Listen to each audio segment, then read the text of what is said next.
Esto es La Divina Noche de Dante Gebel. Una breve reflexión para terminar el día y comenzar tu noche en Vorterix.com. Buenas noches, gracias por estar ahí conectados del otro lado como siempre. Un hombre fue a la casa del sastre Sabó y se probó un traje. Mientras estaba de pie, delante del espejo, se dio cuenta de que la parte inferior del chaleco estaba un poco desigual. Bueno, no se preocupe por eso, le dijo el sastre. Sujete el extremo más corto con la mano izquierda y nadie se va a dar cuenta. Mientras así lo hacía, el cliente se dio cuenta de que la solapa de la chaqueta se curvaba en lugar de estar plana. ¿Y eso? Bueno, dice el sastre, no es nada. Doble un poco la cabeza y agárralo así con el mentón. Y el cliente así lo hizo. Entonces vio que la costura interior de los pantalones era un poco corta y notó que la entrepierna le apretaba un poquito. Ah, no se preocupe. Usted tire de la costura hacia abajo con la mano derecha y le va a quedar todo perfecto. El cliente dice, bueno, y se compró el traje. Al día siguiente se puso un nuevo traje, ¿viste? Modificándolo con la ayuda de la mano, la pega y así va. Y mientras cruzaba la plaza, aplanándose la solapa con el mentón, tirando con la mano el chaleco y agarrándose la entrepierna con la otra, dos ancianos que estaban dándole de comer a las palomas, al verlo pasar, rengueando delante de ellos, dice, mirá, fíjate cómo está ese pobre hombre. Y el segundo reflexiona y dice después, sí, lástima que esté tan lisiado, pero lo que yo quisiera saber es dónde sacó un traje tan elegante. Esto nos pasa a veces como el tipo de la historia. Queremos caerle bien a todos los demás y nos cuesta decir que no, decir lo que pensamos, lo que sentimos. ¿Qué conseguimos a cambio? Un reconocimiento por algo que no somos. El tipo parecía un lisiado. Y mientras que vamos lisiados por la vida, con rabia, con resentimiento, reprimiendo nuestras emociones, evitando ser nosotros mismos con firmeza y seguridad, la gente nos ve como defectuosos y resulta que estamos así por querer agradar a otra gente. ¿Somos como nos ven? ¿O somos como esas personas que tenemos una imagen de ellas pero después nos enteramos de cosas que no sabíamos y te defraudan? Alguien dijo por ahí, todos somos santos hasta que nos conocen. Sonja Lyubomirsky, doctora en psicología e investigadora en el campo de la felicidad, dice en su libro, justamente se llama La ciencia de la felicidad, que hay un 50% de la influencia genética en nuestra capacidad para ser felices. Y después coloca un 10% influencia de otros factores externos, lo que marca la escasa influencia del entorno en nuestra capacidad para ser felices. Y vos decís, ¿el 40% restante? Bueno, para la doctora tiene que ver con eso que hacemos y que pensamos. Es decir, nuestras actividades intencionadas, nuestras estrategias mentales para ser felices. Con esto afirmamos que nuestra felicidad depende de nosotros, de nuestra actitud, de nuestras acciones, de nuestros pensamientos. Si esta ecuación es cierta, implica que aquello que hacemos de manera consciente, voluntaria, para ser felices, es 4 veces más importante que aquello que no podemos controlar.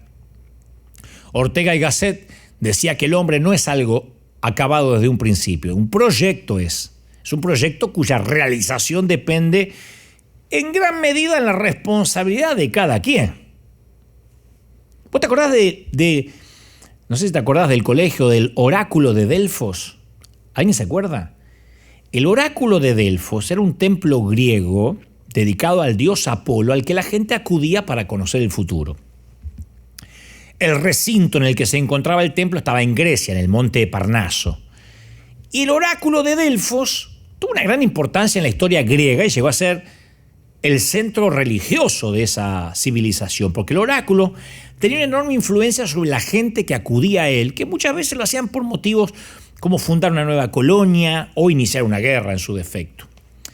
La encargada de aventurar el futuro era la Pitia o la pitonisa. Entonces la pitonisa de Delfos era considerada una sacerdotisa del dios Apolo. Todo esto en la mitología griega, ¿no? O en las creencias griegas, porque no se sabe cuánto hay de verdad y cuánto hay de mito. Entonces terminan diciendo los historiadores, bueno, es parte de la mitología. Pero tiene que ver también con la historia. En esta ocasión tenía ella la capacidad de interpretar las respuestas sobre el futuro que entregaba el oráculo del templo de Delfos. Según los escritos de los antiguos griegos, lo cual se desprendería que es mito, sino que es verdad, la pitonisa se sentaba con un trípode al fondo del santuario, con un trípode, un lugar sagrado, de acceso prohibido para la plebe. Bueno, en el oráculo de Delfos estaba escrito en la entrada al templo: conócete a ti mismo. Mirá de dónde venimos con ese tema, es histórico. Esta es la clave de la existencia: conócete a ti mismo. Muchas pitonizas. Si entras acá, primero conocete a vos. En el antiguo templo de Luxor, descubierto en 1884, uno de los templos más espectaculares que hay en Egipto, había dos niveles. Un templo, porque Luxor no es solo un hotel de La Vega, fue un descubrimiento arqueológico de Egipto. Un templo externo en el cual los iniciados podían entrar y otro interior en el que se accedía cuando se lograba la sabiduría suprema. Y en el templo externo decía: el cuerpo es la casa de Dios. En el templo interior decía: hombre, conócete a ti mismo y conocerás a Dios.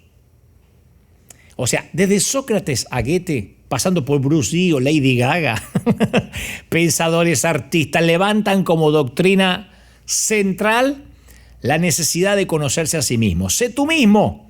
Todos los demás ya están comprometidos, decía Oscar Wilde. Una vez, esta historia me encanta, una vez el zar de Rusia, Pedro el Grande, fue a visitar al rey Federico IV, ¿no?, de Dinamarca, para tratar de ser un enemigo común, que era Suecia.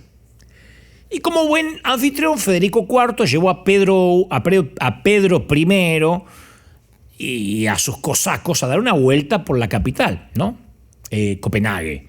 Y le enseñó la famosa Torre Redonda. Cuando estaban en lo más alto de la torre, Pedro I preguntó al rey danés: ¿tú sabes hasta dónde llegarían por mí mis vasallos? Federico IV no tuvo tiempo de responder. A una sencilla orden del zar de Rusia, uno de los cosacos se lanzó torre abajo. El cosaco quedó hecho torta, puré ahí abajo. Orgulloso, Pedro preguntó: Federico, ¿tus súbditos harían lo mismo por ti? El rey danés miró para abajo y dijo, viendo el cadáver del cosaco, dijo: no, afortunadamente no. Nadie haría esto por mí. Ser auténtico significa ser fiel a uno mismo, a lo que siente, a lo que piensa, a los actos que realiza. Osho, el líder espiritual de origen indio, dice que para ser fiel a uno mismo se necesita recordar tres cosas. Nunca escuches a nadie que te diga lo que debería ser. ¿Cómo era la otra? Nunca debes ponerte una máscara para mostrarte distinto a lo que sos. Y permanece siempre en el presente, ya que toda la falsedad viene del pasado o viene del futuro. La autenticidad es llegar a ser la persona para la cual fuiste creada hoy. No podés vivir la vida de otros. Steve Jobs lo decía clarito: tu tiempo es limitado, no desperdicies tu vida viviendo la vida de alguien más. La autofidelidad es la conducta correcta que cada persona debe mantener consigo mismo, ser coherente con lo que se dice, con sus convicciones, con lo que hace. A veces tendemos a pensar que la fidelidad está relacionada con no traicionar a otro, pero también ser fiel con uno mismo. Todos sabemos identificar aquellas cosas de nosotros que nos impiden llegar a ser lo que queremos ser. Desde la psicología se define la autofidelidad como la conducta correcta que deberíamos mantener en cualquier momento de nuestra vida, una actitud basada en lo que queremos, en ser auténticos. El escritor Henry Miller, en su libro Trópico de Capricornio, dice: siempre que llegas al límite de lo que te exigen, te enfrentas con el mismo problema: ser tú mismo. Si somos fieles a nosotros mismos, podemos cumplir nuestros objetivos, ser honestos, responsables, actuar sin traicionar nuestros principios, ideas. Es hacer realmente lo que querés hacer en sintonía con lo que pensás y sentís. Ser fiel a uno mismo es tomar las riendas de las decisiones y responsabilizarse de ellas. Echar las culpas a los demás es lo contrario. Vos elegís hasta dónde querés seguir al resto, tu manera de vivir, cómo te relacionás con la familia, cómo compartís, a qué dedicas tu tiempo. A veces cuesta salirse del camino y seguimos en el mismo carril detrás de una enorme fila de autos, viste que todos nos vamos al mismo lugar, las ovejas clonadas. Y buscamos excusas para no apartarnos de la fila porque creemos que es lo mejor. Che, comamos estiércol que 1 millón de moscas no pueden estar equivocadas, ¿viste? Cambiar no es fácil, no se hace de un día para otro. Algunos no cambian si no tienen GPS, ¿viste? Otros si no tienen garantizado cuál es el nuevo recorrido. Otros se mandan de una y van viendo. Como sea. ¿Viste? Vivir como vos quieras tiene su recompensa. Lenny Kravitz, el músico, decía, todo es cuestión de actitud. Podés ponerte un gran traje, si no tenés personalidad y clase, es como colgarlo de una percha. El estilo, la clase, igual que el arte, tiene que ver con ser vos mismo.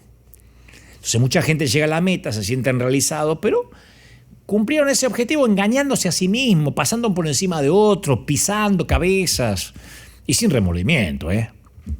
Muchas veces actuamos en contra de lo que realmente deseamos, porque no somos conscientes de lo que realmente queremos, o por la presión social, o por querer agradar a todos, o por ir en contra de creencias arraigadas. Nos cuesta liberarnos de la culpa, del miedo al rechazo, y actuar siendo coherente con lo que de verdad queremos hacer es una actitud que mejorará nuestra confianza y la imagen que los demás tienen de nosotros.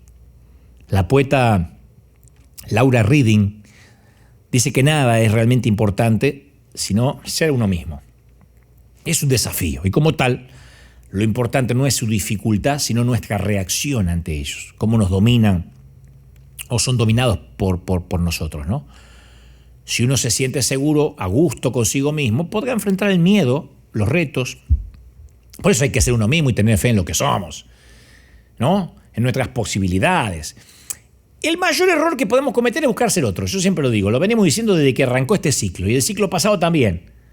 La gente copia los comportamientos y no comienza por cambiar la raíz de su propio ser. Es muy difícil que una persona sea fiel a sí misma si no sabe quién es, si no tiene claras sus metas, sus convicciones, sus deseos, su vocación. Si nos preguntamos qué es lo que hace que nuestra vida tenga sentido, la respuesta está en nuestro propio interior, en el lugar donde se encuentra nuestra, ¿cómo te lo pongo? Nuestra verdadera esencia como ser humano. Como la fábula, ¿viste esa del maestro oriental que veía desde la orilla de un río cómo un alacrán se estaba ahogando? Y lo ayudaba a salir del agua, pero el alacrán lo picaba. Y la reacción ante el dolor, el maestro lo soltaba y el alacrán caía al agua y nuevamente empezaba a ahogarse y lo volvía a ayudar y lo volvía a picar. Y alguien se acercó al maestro y le dice, maestro, ¿no se da cuenta que cada vez que intenta sacarlo del agua el alacrán lo pica? Y el maestro le dice sí, porque la naturaleza del alacrán es picar. No la va a cambiar. Pero esto tampoco va a cambiar mi naturaleza, que es ayudar y servir. Entonces, ayudándose de una hoja, el maestro sacó el bicho del agua y le salvó la vida. Uno tiene que dar de lo que tiene. Así somos fieles cada uno a lo que es y hace lo que tiene que hacer sin importar la mirada ajena. Judy Garland decía, siempre sé una versión de primera clase de ti mismo y no una versión de segunda clase de otra persona. Por eso, amigos, háganse el traje a medida para que te guste. Y no para quedar bien con los demás, porque si no vas a andar por la vida y alguien te va a decir, che, mirá, pobrecito, qué buen traje, lástima que salió tan defectuoso el pobre. Y no, y vos estás haciendo que el traje te quede bien. Yo estoy convencido, lo decía el otro día en una conferencia, ¿no? Que a medida que va pasando la edad, lo que más valoro es la autenticidad, el ser uno. Que no es andar por la vida grosero, No es andar diciendo, yo soy así, que no le gusta. No. Yo soy cortés. Trato de ser un caballero en la medida de lo posible. Pero me refiero a que cada vez trato de ser más auténtico. No vengo acá a impostar la voz, a hacerme el locutor. No me paro con posturas religiosas en ninguna parte, a pesar de mis creencias. No me hago el periodista si no lo soy. Cuando hago un programa en otra señal, lo hago desde un entrevistador curioso que quiere saber cosas que la gente creo le gustaría saber. No me hago el periodista profundo. Cuando tengo un entrevistado lo dejo hablar. No quiero lucirme yo, quiero que se luzca el entrevistado. Y todo eso surge de estar seguro que uno es. De no tener que estar validándome todo el tiempo y que la gente piense que soy inteligente, que la gente vea todo lo que sé. O sea, de verdad, me tiene sin cuidado. Y no es porque lo tenga demasiado resuelto, porque soy un mesías reencarnado, sino porque entendí que la autenticidad es un regalo que te lo das a la edad que vos quieras. A esta edad, desde hace ya más de una década, yo me regalé la autenticidad, me regalé el no. Me regalé el negarme a ir a donde no quiero ir, cumplir, contestar grupitos de WhatsApp obligados porque me metieron. No, No, te ofendés. Para el día del amigo no te mandé un mensajito. Y bueno, no sos amigo si te ofendés por esa estupidez. A partir de ahí no me hice más grosero, me hice más auténtico. Porque mi naturaleza es esta, no la puedo cambiar. Y aparte de esta edad, ya no cambiamos. Ya vamos sacando lo que hay. Señoras y señores, gracias por estar ahí. Gracias por reflexionar juntos en esta bitácora del pensamiento y la reflexión. Nosotros nos reencontramos mañana, como siempre, aquí, en esto que hemos dado en llamar Una Divina Noche. Chao. Esto fue La Divina Noche de Dante Gebel en vorterix.com. Mañana será otro día.